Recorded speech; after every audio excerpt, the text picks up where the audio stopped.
Abra sua Bíblia em Romanos capítulo 8, onde faremos a exposição do texto bíblico.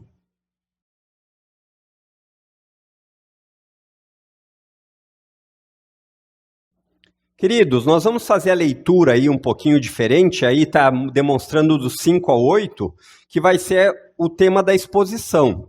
Mas nós vamos fazer a leitura até o 11, porque é um trecho que retrata bem essa parte do pensamento do apóstolo Paulo. Até vai fazer mais sentido para ficar a ponte de ligação para a próxima exposição. Romanos capítulo 8, dos versos de 5 a 11. Diz assim o texto bíblico: os que vivem segundo a carne se inclinam para as coisas da carne, mas os que vivem segundo o Espírito se inclinam para as coisas do Espírito. Pois a inclinação da carne é morte, mas a do Espírito é vida e paz. Porque a inclinação da carne é inimizade contra Deus, pois não está sujeita à lei de Deus, nem mesmo pode estar. Portanto, os que estão na carne não podem agradar a Deus. Vocês, porém, não estão na carne, mas no Espírito, se de fato o Espírito de Deus habita em vocês. E, se alguém não tem o Espírito de Cristo, esse tal não é dele.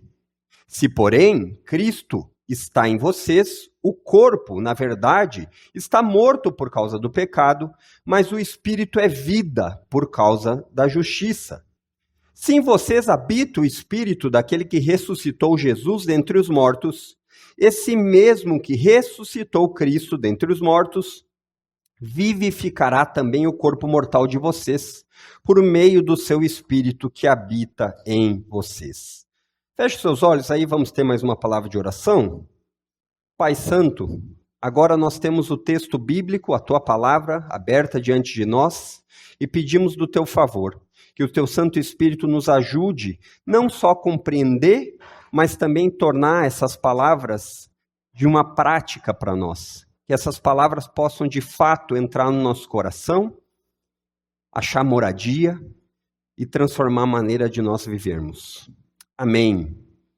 Queridos, você já se perguntou o que quer dizer assim, eu sou cristão? Você já parou para pensar nisso? Nós vivemos em um país, aqui uma curiosidade para vocês, que a grande maioria se intitula cristã. Sabe quantos por cento da população de 100% se intitula cristã? 81% da população do Brasil diz eu sou cristão.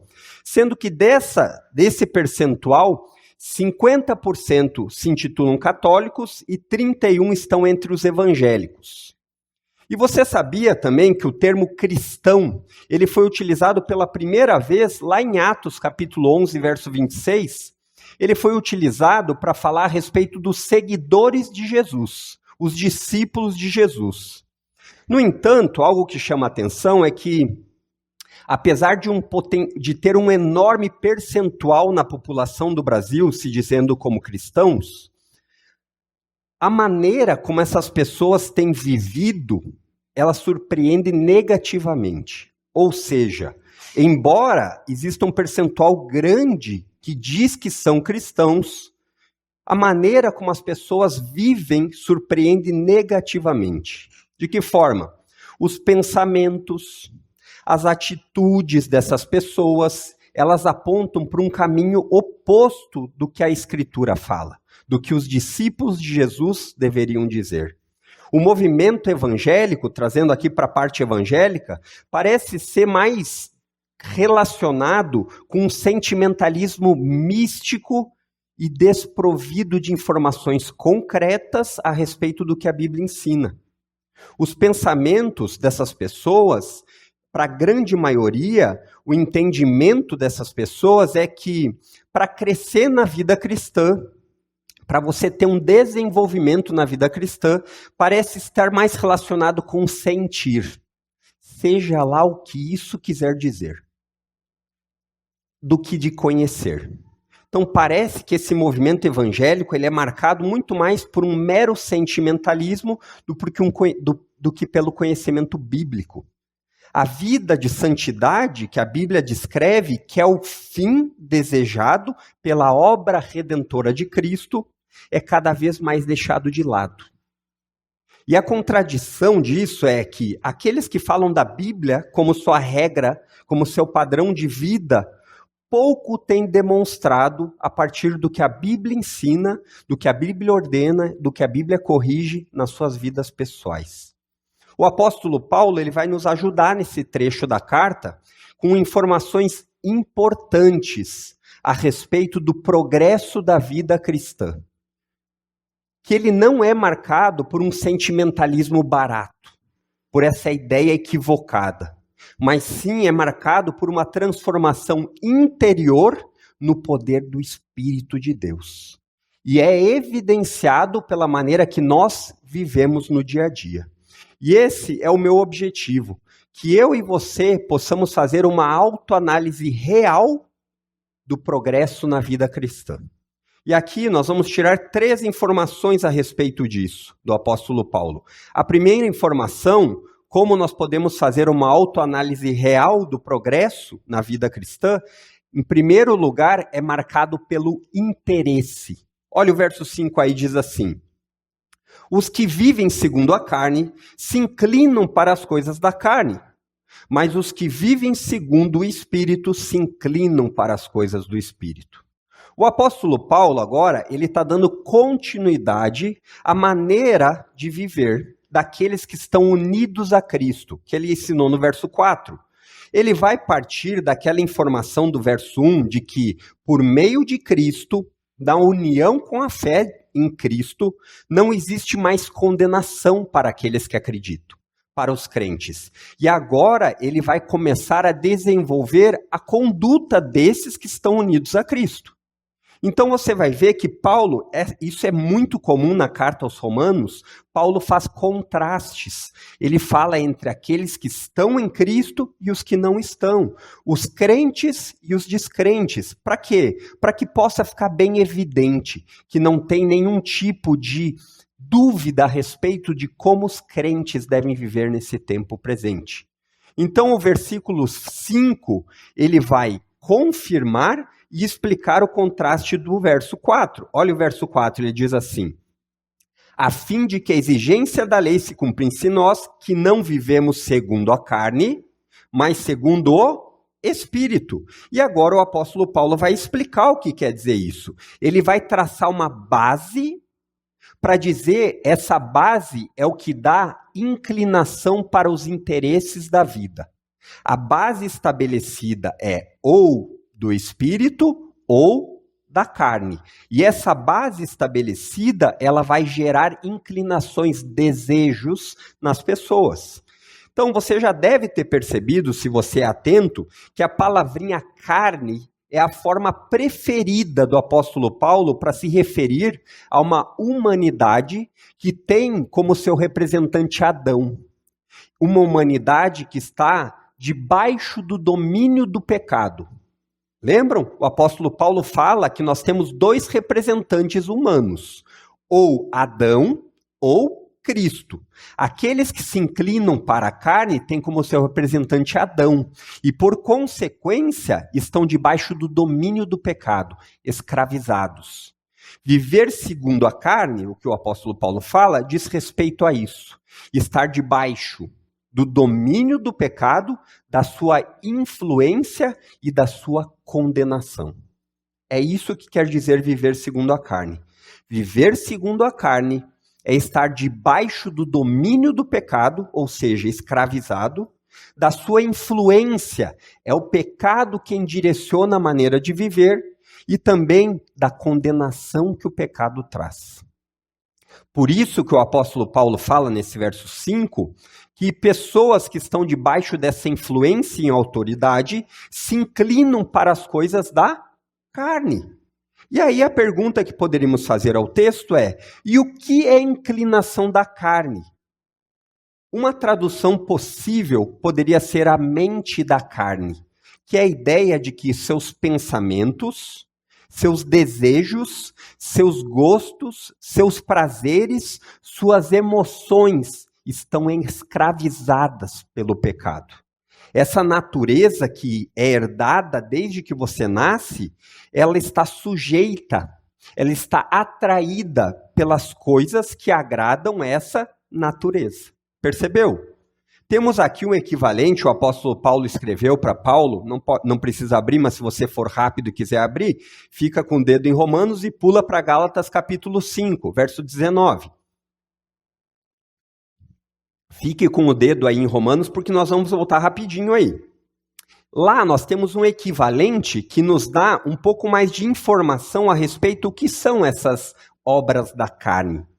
Lá o apóstolo Paulo diz assim: as obras da carne são conhecidas e são imoralidade sexual, impureza, libertinagem, uma tradução poderia ser sensualidade, a ideia de uma sensualidade exagerada, idolatria, feitiçarias, inimizades, rixas, sempre querer ter a palavra final em todo debate, ciúmes, iras, aqueles acessos de raiva que você não controla, discórdias, divisões, facções, sabe a pessoa que está sempre louca para fazer uma intriga? Sempre dizer essas são as pessoas. Continua, invejas, bebedeiras, orgias, e o apóstolo Paulo diz, e coisas semelhantes a essa. Não resume só isso. Poderíamos aqui incluir fofocas, né? Poderíamos incluir aqui preguiça e tantas outras coisas. Mas o ponto que o apóstolo Paulo está falando é que a inclinação que o apóstolo Paulo está falando é a consequência natural da natureza pecaminosa. Então, aqui uma ilustração talvez fique mais fácil de você entender. Da mesma forma que você não vai ter sucesso em querer tornar um leão vegetariano, imagine aí a cena. Você não vai ter sucesso em aqueles que são dominados pela natureza humana pecaminosa se inclinarem para o que é santo, se inclinarem para aquilo que é de Deus. Sabe por quê? Porque eles não levam Deus em consideração.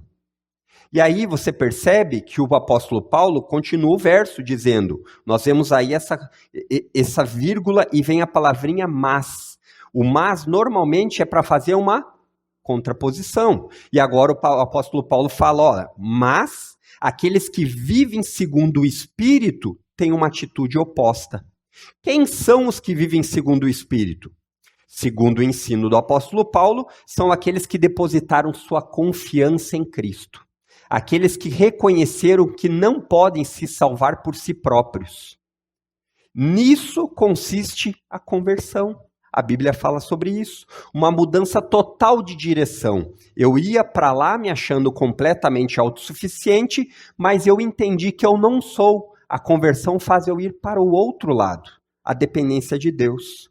E a Bíblia, ela usa termos interessantes para descrever esse acontecimento da conversão. Ela fala sobre um novo nascimento, João capítulo 3, verso 3, um nascimento que vem do alto, ele não é meramente humano, ele não é meramente natural. Ela também fala a respeito disso, chamando a palavrinha de regeneração, gerar novamente, lá em 1 de Pedro capítulo 1, verso 3. E esse novo nascimento, ou regeneração, tem algo muito interessante e importante que você precisa gravar. Sabe o que é? É o fato que você não pode gerar por si próprio. Você é incapaz de fazer esse acontecimento acontecer. Você é incapaz de se autogerar. Você é incapaz de fazer um novo nascimento por conta própria. É necessário vir de fora. É necessário vir do alto.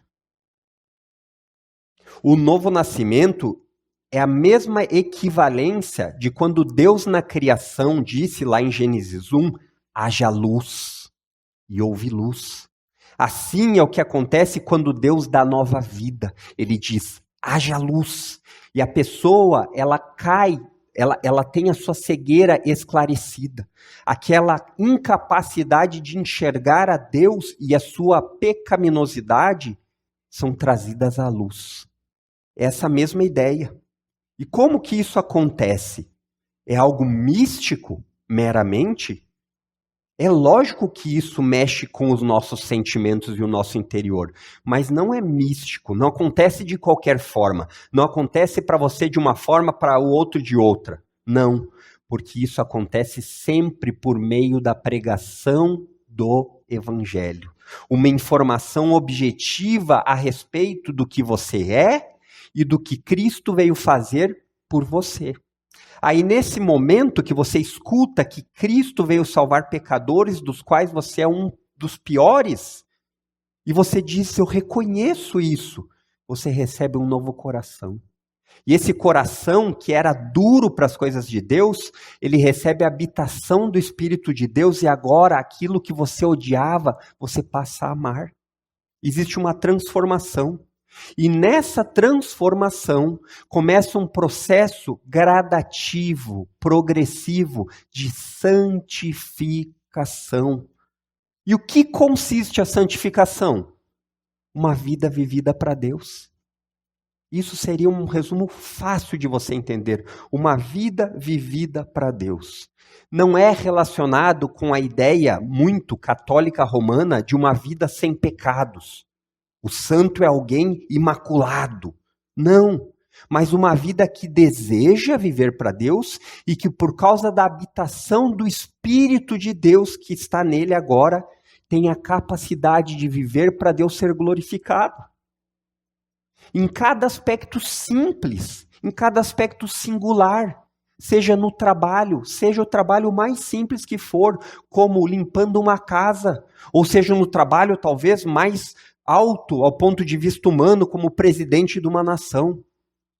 Seja como uma dona de casa, naquele trabalho que não é reconhecido, mas que tem valor diante de Deus. Seja na amizade do dia a dia que nós temos com as pessoas, seja na maneira como nós administramos o dinheiro. Eu percebo, queridos, que muitos crentes sinceros falam assim, eu quero viver para a vontade de Deus. Talvez você já tenha falado isso. No entanto, por mais sinceros que sejam, nunca se preocupem em descobrir o que quer dizer viver para a vontade de Deus. O que quer dizer viver segundo a vontade de Deus? Você já fez essa pergunta? Para a grande maioria do meio evangélico, isso está relacionado a rituais místicos. Escutar o que um profeta diz, receber uma palavra de alguém. E aí vivem sua vida procurando a respeito disso. E aí vivem suas vidas ansiosos porque não sabem como descobrir a vontade de Deus. Ou então vivem sua vida acreditando que qualquer coisinha diz respeito à vontade de Deus. Pois bem, eu não costumo fazer isso. Não costumo. Mas hoje eu vou trazer uma revelação para você. Hoje eu vou lhe revelar algo direto do Senhor. E essa revelação diz que a vontade de Deus para a sua vida é a sua santificação. Primeira carta de Paulo aos Tessalonicenses, capítulo 4, verso 3. Quer saber qual é a vontade de Deus para a sua vida? Eu lhe digo, é a sua santificação. Voltando aqui, a ideia do que o apóstolo Paulo está falando sobre ser inclinado ou para as coisas da carne ou para as coisas do espírito, o que Paulo está dizendo sobre a mente é como um todo. Nós, como um todo, nós não devemos fazer separação na nossa vida. Olha, eu adoro a Deus cantando louvores, mas a maneira como eu penso no trabalho é diferente. Olha, eu adoro a Deus. Não é assim. Não é com essa ideia de dicotomização, ficar separando. Na igreja eu me comporto, tenho uma vestimenta legal, mas aí no mundo aí fora eu me visto, né, de uma forma que não condiz com ser crente. Então o apóstolo Paulo fala isso para incluir como um todo. Aquilo que nós vemos, segundo o Lucas fala no capítulo 11 do seu evangelho, versos 34 a 36, os olhos são a lâmpada do corpo. Aquilo que falamos, segundo o que Tiago fala na sua carta, capítulo 3, versos 9 e 10, a nossa língua deve glorificar a Deus. E aquilo que nós desejamos do nosso coração, Lucas capítulo 6, versos 43 a 45, um todo. Nós não devemos ter a divisão em nós. É ter a nossa mente, é ter os nossos pensamentos, é ter as nossas emoções influenciados pelo Espírito de Deus que habita em cada crente. Não precisa de nenhum ritual místico para ter o Espírito morando em você. No momento em que você realmente crê em Cristo, isso acontece. Isso diz respeito a uma nova natureza. Percebe a diferença? Existe uma mudança real no interior. E essa mudança real no interior, ela vem para fora. Ela vem para fora. Você percebe que a ação exterior, ela sempre é direcionada pelo interior? Sempre. Mesmo quando você não para pensar nisso. A ação interior, ela é mostrada no exterior. É o que Paulo vai dizer no paralelo lá de Gálatas 5, verso 22 a 24. Se você ficou com o dedinho aí, tá fácil de abrir. Mas se não, você acompanha comigo. Ele diz assim, antes ele falou da obra da carne, lembra? Agora ele diz assim, mas, diferente nos cristãos, o fruto do Espírito é amor, alegria, paz, longanimidade, benignidade, bondade, fidelidade, mansidão, domínio próprio. Aí olha o resultado disso. Os que são de Cristo crucificaram a carne. Como? A natureza pecaminosa não tem mais o domínio. Com suas paixões e desejos, ele diz. Eu me lembro, alguns anos atrás, quando o Senhor me converteu, que meu coração começou a mudar. Eu via algumas coisas como novela, não sei se vocês são do tempo da novela, né? Não sei nem se existe hoje em dia, mas as novelas não eram tão depravadas como eu acho que são agora, né? Tudo tem a tendência, nada é tão ruim que não possa piorar. Mas eu parei de ver, porque naquelas novelas mostravam relacionamentos que Deus não se agrada, como, por exemplo, traições, mostrava coisas do tipo, como pessoas se comportando de uma maneira desonrosa, e eu parei de ver isso. E aí eu me lembro que nesse processo, eu conversava com a minha irmã Andréia, e ela, quando eu contei para ela, mana, paramos de ver novela aqui em casa. Daí ela, eu acho que tomou um frio e disse assim, não pode mais ver novela quando se torna crente? Aí eu disse para ela, não se trata de poder ou não poder. Não é uma regra que diz assim, não pode mais. Mas se trata de uma profunda mudança interior que faz com que o seu coração ame aquilo que Deus ama. De tal forma que ele começa a olhar as coisas e fugir daquilo que é ofensivo a Deus. Percebe que não se trata de regras, mas se trata do desejo do coração. É pecado assistir o Netflix? Se eu disser que sim, os irmãos aí no final vão me pegar, né? Claro que não, mas existem conteúdos que seu coração deveria olhar e dizer assim, isso não honra a Deus, eu não vou ver. E sabe aquela ideia equivocada e enganosa que você já deve ter feito como eu? Mas eu pulo as partes. Se você precisa pular as partes, evite. Se você precisa ficar selecionando demais, deixe fora. Isso não deve fazer tanta falta a você da forma que deve fazer falta glorificar a Deus. Você percebe aqui, chegando ao final do verso 5, na diferença que existe entre as duas situações, na inclinação da carne e na inclinação do espírito? No entanto, eu quero chamar a você aqui algo bem interessante, que você talvez não tenha percebido, mas que é notório no texto. A inclinação da carne, ela não precisa ser aprendida. Não precisa. O pecado vem de fábrica. Esse é um item de série que ele não muda conforme o ano. Ele não atualiza. Por exemplo, lá em casa eu tenho a última versão que veio até com o olho azul. Mas o pecado veio junto. Ele não foi atualizado. Mesmo nos modelos mais novos, 2024, modelo 2025, ele está lá. Ele está lá. Já a inclinação do espírito é algo que deve ser aprendido. Informações reveladas. Bíblia. Revelação na Bíblia não é adivinhação, é informação objetiva contida no texto. Olha o que o apóstolo Paulo fala lá em Filipenses 4, 6, ele diz assim, encham a mente de vocês com tudo que é bom e merece elogios. O que eu estou assistindo é bom e merece elogios? O que eu tenho ouvido é bom e merece elogios? As companhias que eu tenho andado é boa e merece elogios? Aí o apóstolo Paulo fala, ele explica. Isto é, tudo que é verdadeiro. Digo correto, puro, agradável e decente. Tudo isso. Então, queridos, lembrem, nós somos libertos por meio de uma notícia, o evangelho da salvação. E o progresso que essa notícia tem em nossa vida diz respeito a continuar crescendo em conhecimento. João 8,32. Esse é o verdadeiro conhecereis a verdade vos libertará. Embora aí nos nossos dias esteja muito em moda a gente escutar os políticos usando esse texto fora de contexto, mas isso diz respeito à novidade de vida. É isso que diz. O que nos leva ao segundo ponto. O seu progresso, a autoanálise do progresso na sua caminhada cristã é marcado pelo seu caminhar. Olha o verso 6 aí, diz assim: pois a inclinação da carne é morte, mas a do espírito é paz e vida. Paulo agora é algo comum na carta. Paulo, ele normalmente vai explicando o verso anterior e trazendo mais informação. É isso que acontece. O verso 5, ele vai explicar, agora nesse verso 6, ele vai explicar o verso 5 com mais profundidade e vai destacar os resultados dos dois caminhos. Viver debaixo do domínio da natureza humana pecaminosa é o equivalente, sabe o quê? Estar morto para a morte. Como assim? Já vou lhe explicar.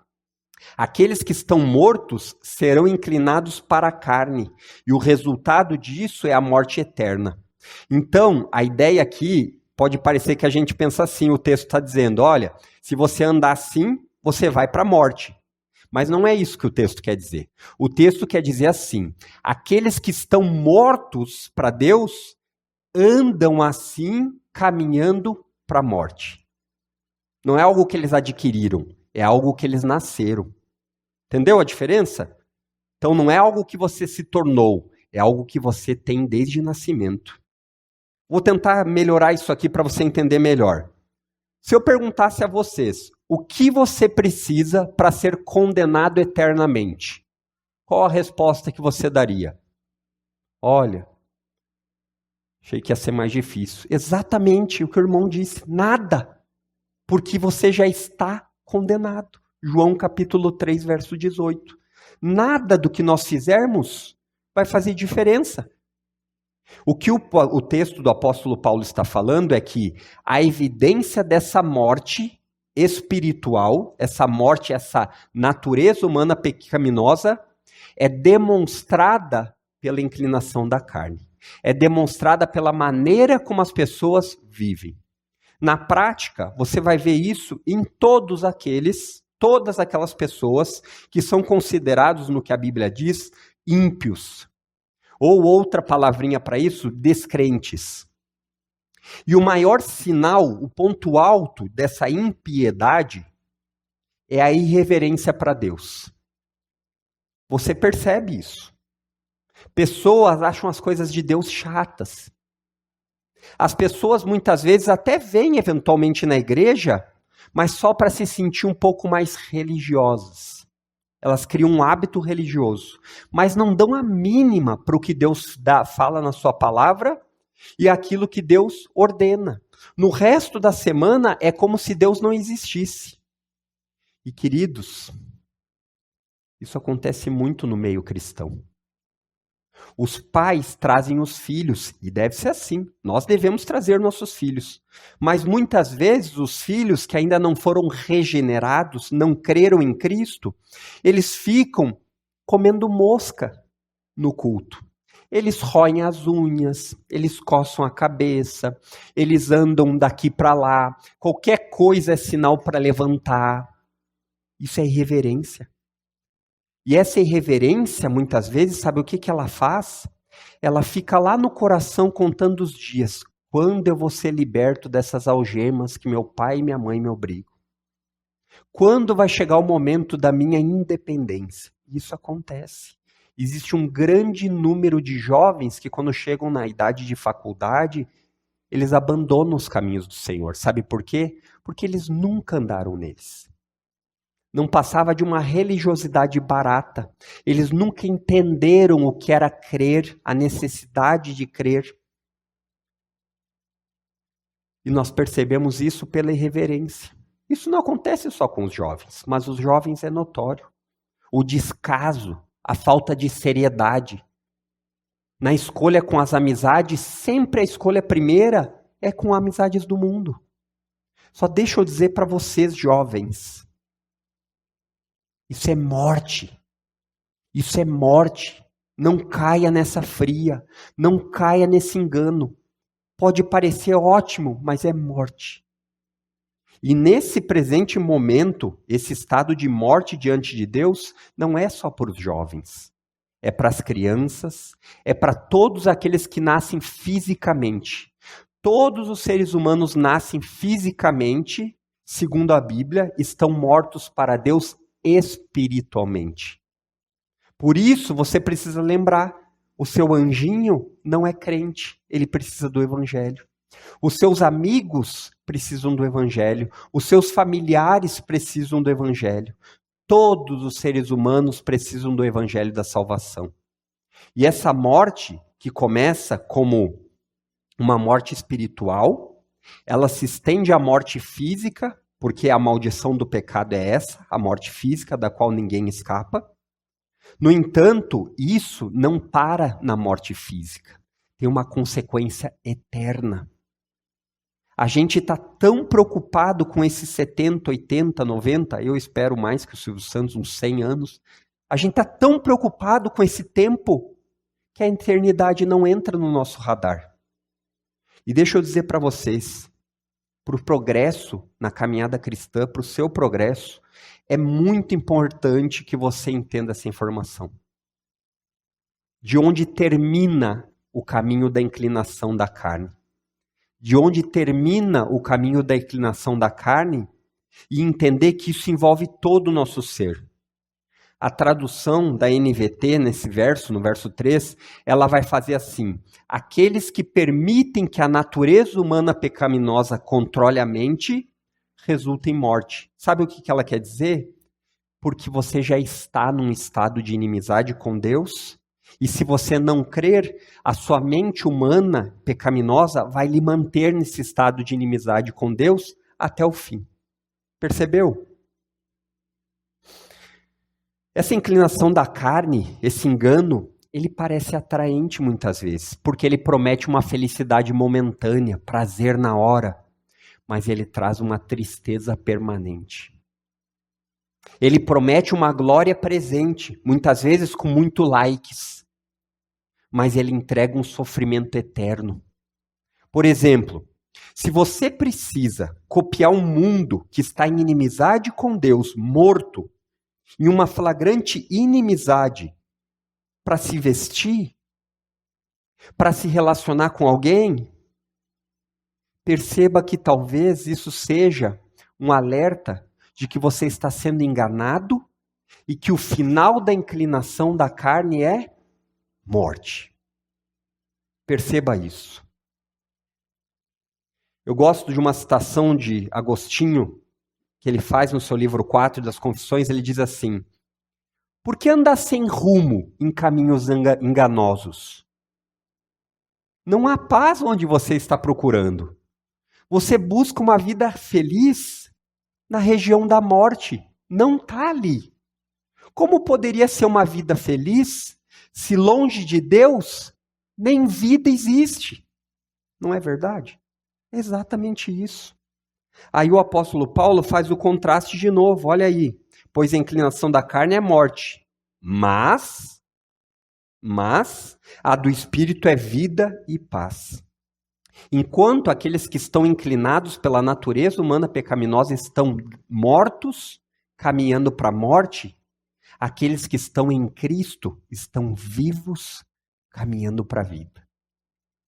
Enquanto aqueles que foram unidos em Cristo têm o Espírito de Deus habitando neles, e aí eles possuem o que ele diz aqui, paz. E essa paz, a tradução aqui, é o shalom de Deus. Você já deve ter escutado essa expressão, né? Quando você vê alguma coisa com judeus, isso alguma série, isso eles fazem questão de mostrar. E isso diz respeito a uma plenitude de vida. Começa com a restituição da amizade. Ele começa com a declaração que você não é mais inimigo de Deus. Nenhuma condenação há. Você está em paz, não em guerra. Percebe que esse é o primeiro ponto. A morte que você merecia morrer, Cristo morreu no seu lugar. E por causa disso, a paz com Deus foi conquistada, restaurada. Mas essa paz, ela não diz respeito apenas a isso, não ser inimigo. Embora isso já fosse ótimo. Mas é viver com essa perspectiva de que agora Deus é favorável a nós. De que agora nós podemos chamá-lo de Pai. Como Romanos vai dizer, Abba, Pai. A ideia de falar, papai, me escuta.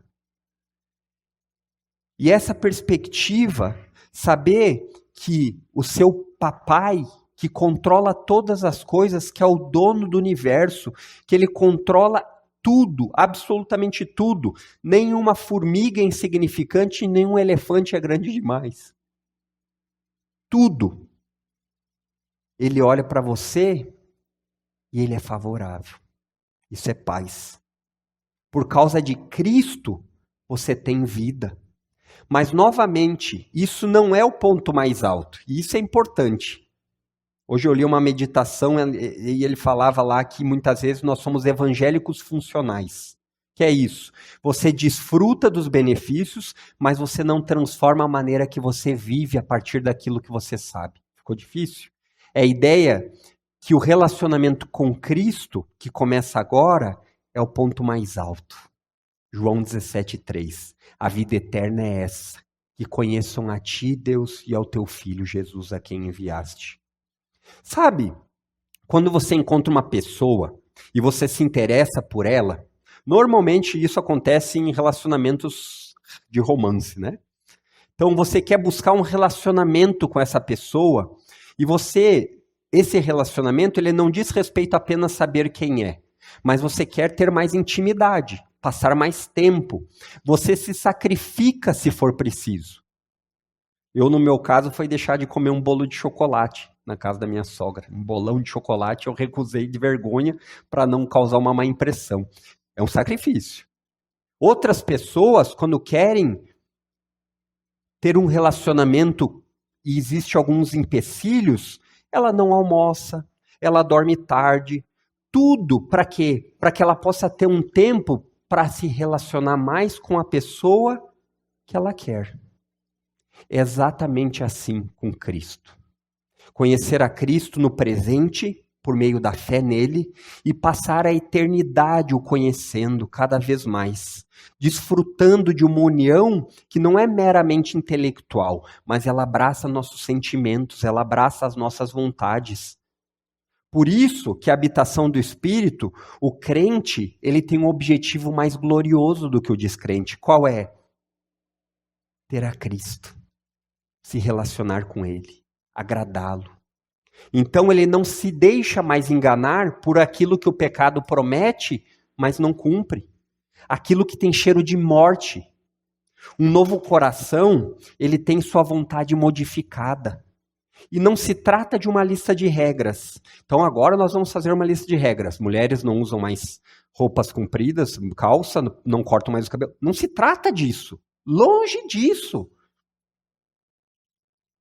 Sua cosmovisão, sua mente foi transformada.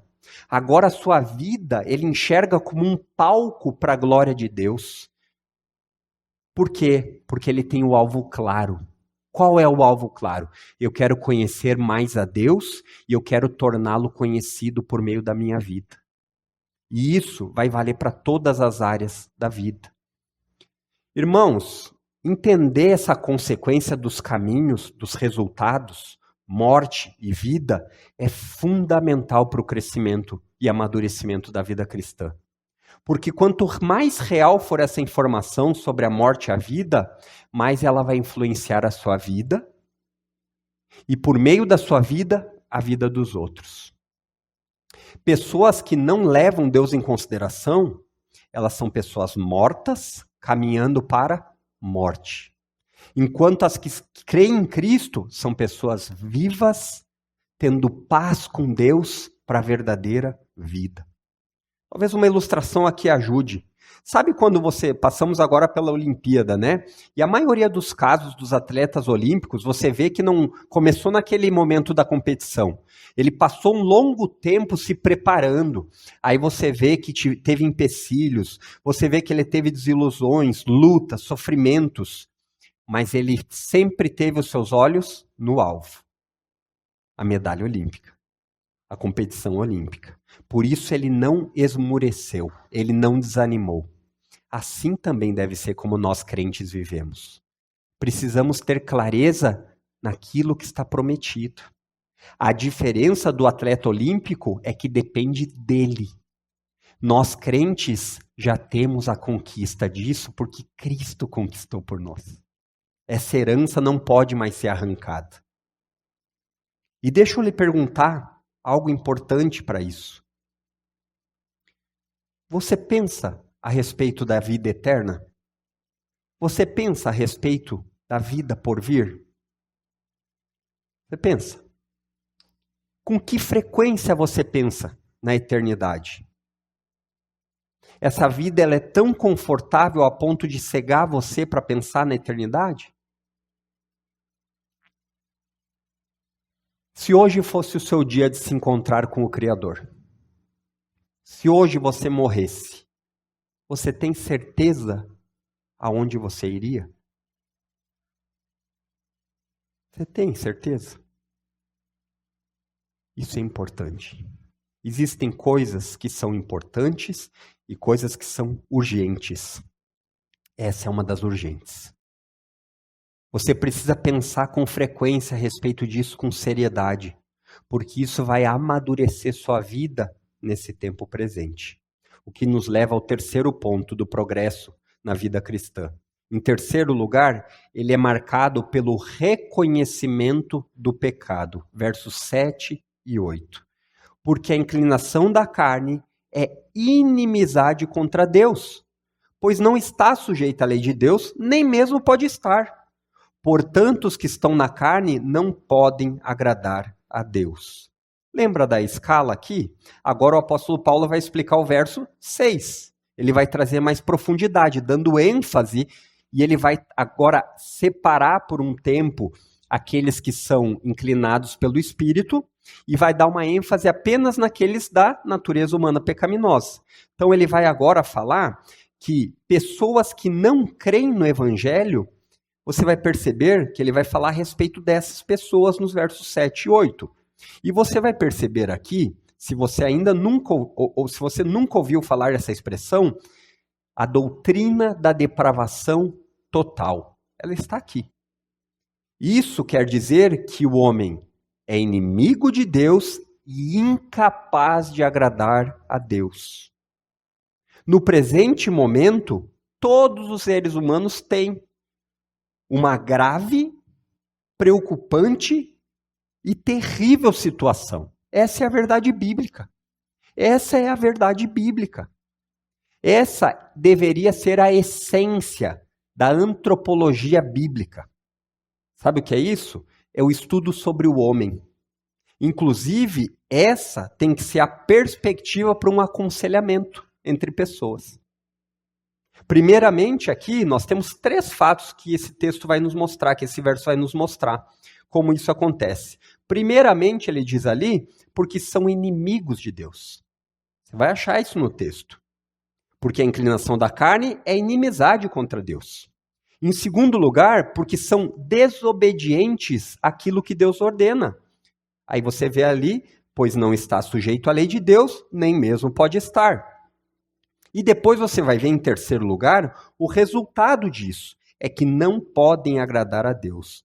Portanto, os que estão na carne, estar na carne é estar ainda escravizado na natureza humana pecaminosa, descrentes, não podem agradar a Deus. O irmão Mateus quase fez esse terceiro ponto aqui, né? Eu até estava, fica quieto, não fala. Porque entender o que é o pecado é fundamental para o crescimento cristão. Entender essa doutrina sobre o pecado é fundamental para evangelizar alguém. Porque para falar de uma boa notícia, você tem que saber que existe uma má notícia. Esse entendimento sobre pecado é fundamental para a cosmovisão, para a maneira que nós enxergamos o mundo. Nós não seremos românticos ao extremo de achar que esse mundo será consertado com mais escolas, com mais hospitais. Tudo isso é bom e bem-vindo, mas não resolve o maior problema do homem, que é interno. É isso que nós precisamos saber. Nós precisamos ter clareza nisso. Sabe por quê? Porque se você tiver clareza nisso, você não vai cair na tolice de achar pensamentos como assim: Deus é um bom velhinho. Né? Eu me lembro no tempo que eu era mais criança, faz um tempo já, tinha uma música que dizia: o cara lá de cima vai te dar, fora de ritmo, né? Tudo que eu quiser, o cara lá de cima vai me dar. Quem é mais velho vai lembrar, né? Era isso que se explicava na minha infância. Por quê? Porque era assim que Deus era tratado. Era assim que Deus era tratado. A ideia de alguém carente implorando para que você o aceite. Como se Deus precisasse de você ou de mim. Isso não é bíblico. Isso não é bíblico. Deus não precisa de nós. Embora nós possamos nos achar super especiais, Deus não precisa de você nem de mim. Nós precisamos dele. E uma coisa que talvez, ou tenho quase certeza que você vai concordar, é que ter inimizade com alguém não é bom, não é? Você gosta de ser inimigo de alguém? Pessoa lhe virar a cara na rua, né? Pessoa fingir que você não existe, você cumprimenta a pessoa vira. Isso não é bom com ninguém. Mas já pensou ser inimigo de Deus, o todo-poderoso Rei, governante, soberano, Criador dos céus e da terra? Já pensou com seriedade nisso? As pessoas não pensam sobre isso. Alguns versículos que talvez sejam importantes você gravar. Tiago capítulo 4, verso 6. Deus se opõe aos orgulhosos, aos autossuficientes, aqueles que dizem, pela minha força eu farei. Deus se opõe a esses. E essa oposição é uma oposição de guerra. Ou então no Salmo 7, versos 12 e 13, que diz, assim como um guerreiro que tem a sua espada afiada e o seu arco pronto para dar o que os seus inimigos merecem. É assim que diz que aqueles que não se arrependem. Ou ainda, no livro de Hebreus, que diz assim, horrenda coisa, terrível, inimaginável, assustador, é cair nas mãos do Deus vivo. Esse é o primeiro ponto que nós vimos ali. Hebreus capítulo 10, verso 31. Primeiro ponto é a inimizade contra Deus. Em segundo lugar, nesse verso, Paulo diz que aqueles que ainda são guiados e dominados por sua natureza humana pecaminosa, não se sujeitam àquilo que Deus ordena. Sabe por quê? A palavra de Deus, a lei de Deus, ela reflete a vontade e o caráter de Deus, um caráter santo. Então, aquelas pessoas que não valorizam quem Deus é, não valorizarão também a sua palavra. Entendeu? A nossa atitude com a Bíblia é o índice do nosso relacionamento com Deus. É como um livro no qual você pode achar o que esperar dentro do livro. Aqueles que não têm a mínima vontade com a palavra de Deus, eles demonstram que no fim das contas o que eles têm para Deus é desinteresse, desrespeito ou insubordinação. Não se submete. E novamente, algo que Paulo já destacou aqui, e é importante que você lembre, não se trata de incapacidade intelectual. Paulo não está falando de um retardo, onde a pessoa não consegue entender. Paulo está falando de volição, de vontade. É um pecado de rebeldia. Você mostra por meio da palavra, ou a palavra diz o que ela quer que você faça, e essa pessoa, ela não só não quer isso, como ela tira sarro, ela escarnece. A Bíblia é um livro feito há milhares de anos. O quê? Eu que sei. Atitudes que não são novas. Há muito tempo atrás, no Egito, um homem chamado Faraó, ele disse isso. Quem é esse Deus para que eu o obedeça? Não o conheço. Vocês lembram o destino dele, né? E o ponto mais alto desse escarnecer, desse não levar a palavra de Deus em consideração, sabe qual é? A incredulidade a respeito de quem Jesus é. João capítulo 16, verso 9. Esse é o ponto alto. Ela não só não obedece à lei de Deus, mas ela tem como incredulidade a respeito do Filho de Deus. Em terceiro lugar, aqui no texto, nós percebemos que Paulo vai chegar no verso 8, portanto, os que estão na carne não podem agradar a Deus. Nós percebemos a conclusão evidente do apóstolo Paulo a falar a respeito daqueles que estão escravizados, dominados pela natureza humana pecaminosa. Não podem agradar a Deus. E aqui é onde a doutrina da depravação total fica explícita. Ela fica clara, ela fica evidente. Essa depravação total não diz respeito a nós, seres humanos, sermos tão maus como nós podemos. Não é isso. Nem todo mundo se torna um assassino, né? Mesmo descrentes. Mas diz respeito a que todas as partes dos seres humanos são corrompidas. De tal forma que ser inimigo de Deus, desobediente e incapaz de agradar a Deus. É isso que se resume essa doutrina. E essa incapacidade que o apóstolo Paulo fala é a consequência do que ele acabou de explicar a nós. Não é ênfase na inocência. Olha, porque às vezes você pode ler esse texto e dizer assim, olha, os que estão na carne não podem agradar a Deus. Ah, mas ele não tem culpa, porque ele não pode agradar a Deus. Deus não quer que ele agrade a ele.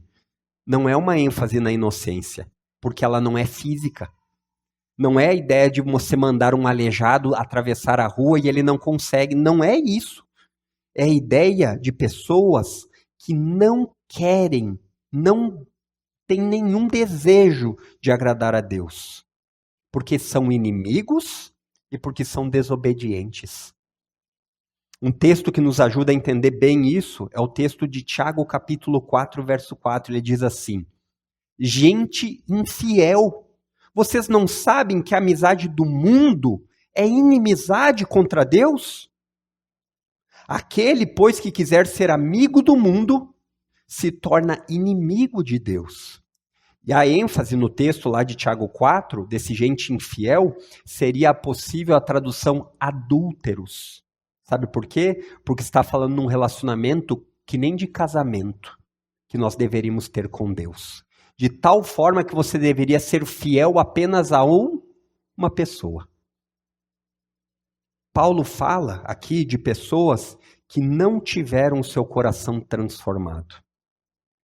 Que continuam em uma posição de rebeldia, de querer ser inimigo, mortos caminhando para a morte.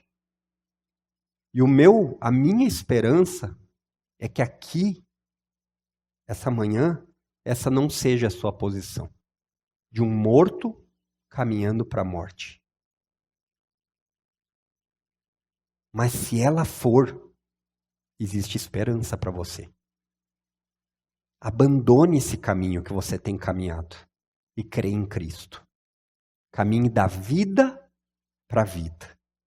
Essa esperança, ela não pode ser encontrada por meio de automotivação. Essa esperança não pode ser encontrada por meio de uma conta bancária extravagante.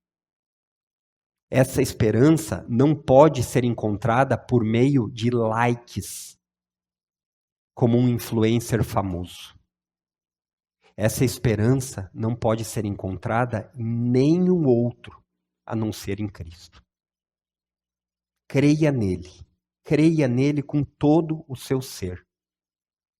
Porque todos os benefícios adquiridos, salvação, união, amizade, paz com Deus, só são possíveis para aqueles que estão em Cristo. Aqueles que têm o Filho, têm o Pai. Aqueles que rejeitam o Filho, têm o Pai como seu inimigo. E entre essas promessas da união com Cristo, está a habitação do Espírito, que é parte de todo o que crê, que será o tema dos próximos versículos. Então, já fica aí o aviso, não perca os próximos capítulos. Então, queridos, hoje nós aprendemos aqui com o apóstolo Paulo e tivemos a capacidade, espero que você tenha tido, e se você não teve, pense a respeito de uma autoanálise real do seu progresso na vida cristã. Do dia que você creu em Cristo até hoje, tem havido mudanças? Isso é importante. É importante o reconhecimento. A vida cristã não é uma vida sem falhas, mas é uma vida de reconhecimento, de arrependimento. Isso é talvez uma das maiores maravilhas, que sempre existe tempo de recomeçar em Cristo. Não existe algo dizendo assim, você já falhou 20 vezes, não tem mais. Esse é o procedimento do mundo. Com Cristo, nenhuma condenação há. Então, uma autoanálise real do progresso na sua vida cristã, em primeiro lugar, é marcado pelo interesse. O que tem ganhado o interesse da sua vida, dos seus olhos, dos seus ouvidos, da sua mente? Em segundo lugar, é marcado pelo caminhar. Como tem sido a sua caminhada? O testemunho de vida seu é mais parecido com aqueles que estão na carne ou aqueles que estão no espírito? E em terceiro lugar, é marcado pelo reconhecimento do pecado. O pecado é algo real, que você olha e você diz assim, isso é veneno. Eu não vou brincar com isso porque isso não agrada a Deus? Eu espero que sim. Vamos ter uma palavra de oração? Feche os seus olhos por um instante. E oremos. Pai bondoso, obrigado, porque a salvação em Cristo é disponível a todos nós, não por causa de quem somos, dos méritos, mas por Cristo. Está gratuitamente disposta a todo aquele que crê. Obrigado por isso, porque nós não seríamos capazes de alcançar tão grande salvação. Mas nos ajuda, Deus, nos ajuda a vivermos vidas marcadas por um real interesse naquilo que a tua palavra fala, por um real entendimento, uma reflexão de que essa vida não é tudo o que há e que existe uma eternidade. E também, Senhor, nos ajuda a odiar o pecado, a não brincar com as circunstâncias da nossa vida como crianças tolas, que não sabem reconhecer o que é letal, o que é perigoso, o que é veneno. Que o Senhor seja glorificado por meio das nossas vidas. Esse é o nosso desejo e oração. Amém, queridos.